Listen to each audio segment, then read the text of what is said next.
नमस्कार, स्वागत है आपका मेरे इस चैनल कथा और कहानियाँ में। कैसे हैं आप सब? जैसा कि हम जानते हैं, होली भारत का एक अत्यंत प्राचीन पर्व है जो होली, होलिका या होलिका नाम से मनाया जाता है।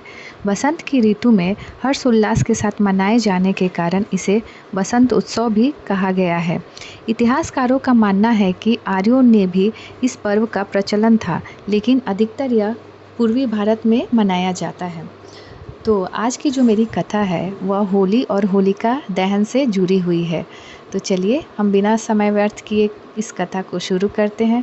और प्लीज़ अगर आप मेरे चैनल पे नए हैं तो मेरे चैनल को सब्सक्राइब करें। आइए कथा को शुरू करते हैं। होली का त्यौहार प्रहलाद और होलिका की कथा से जुड़ा हुआ है।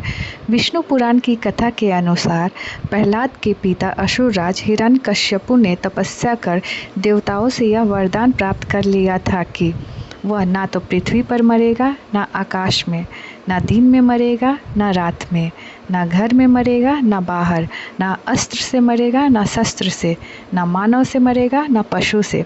इस वरदान को प्राप्त करने के बाद वह स्वयं को अमर समझकर नास्तिक और निरंकुश हो गया। वह चाहता था कि उनका पुत्र भगवान नारायण की आराधना छोड़ दे, परंतु प्रहलाद तो नारायण भक्त थे, इस बात के लिए वह बिल्कुल भी तैयार नहीं थे। हिरण्यकश्यपु ने उसे भी बहुत सी प्राणांतक यातनाएं दी, लेकिन वह हर बार बच निकले। हिरण्यकश्यप खुद को ईश्वर मानने लगा।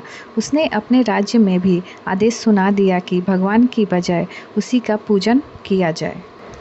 जब प्रहलाद ने भगवान विष्णु के अलावा किसी और की पूजा नहीं की तो हिरण्यकश्यप क्रोधित हो उठा।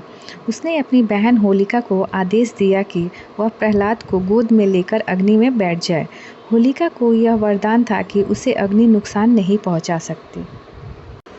पुराणों के मुताबिक होलिका को वरदान था कि उसे अग्नि तब तक कभी हानि नहीं पहुंचाएगी जब तक कि वह किसी मानव का अहित करने का ना सोचे। होलिका ने अपने भाई की बात मानी और प्रहलाद को गोदी में लेकर अग्नि में बैठ गई, उसका अहित करने का प्रयास की। परंतु होलिका का यह वरदान उस समय समाप्त हो गया जब उसने नारायण भक्त प्रहलाद का वध करने का प्रयत्न किया। होलिका अग्नि में जल गई, परंतु नारायण की कृपा से प्रहलाद का बाल भी बाका नहीं हुआ। इस घटना की याद में लोग होलिका जलाते हैं और इसके अंत की खुशी में होलिका पर्व मनाते हैं। मान्यता है कि तब से ही बुराई पर अच्छाई की जीत के उत्साह स्वरूप सदियों से हर वर्ष होलिका दहन मनाया जाता है।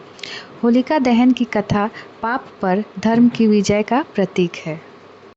तो उम्मीद करती हूँ यह छोटी सी कथा आपको पसंद आए और आप इस कथा को अपने फैमिली फ्रेंड्स के साथ शेयर करें। और अगर मेरे चैनल कथा कहानी पर नए हैं तो चैनल को सब्सक्राइब ज़रूर करें। तो चलिए फिर मिलते हैं एक नई कथा कहानी के साथ। तब तक हर हर महादेव एंड हैप्पी होली।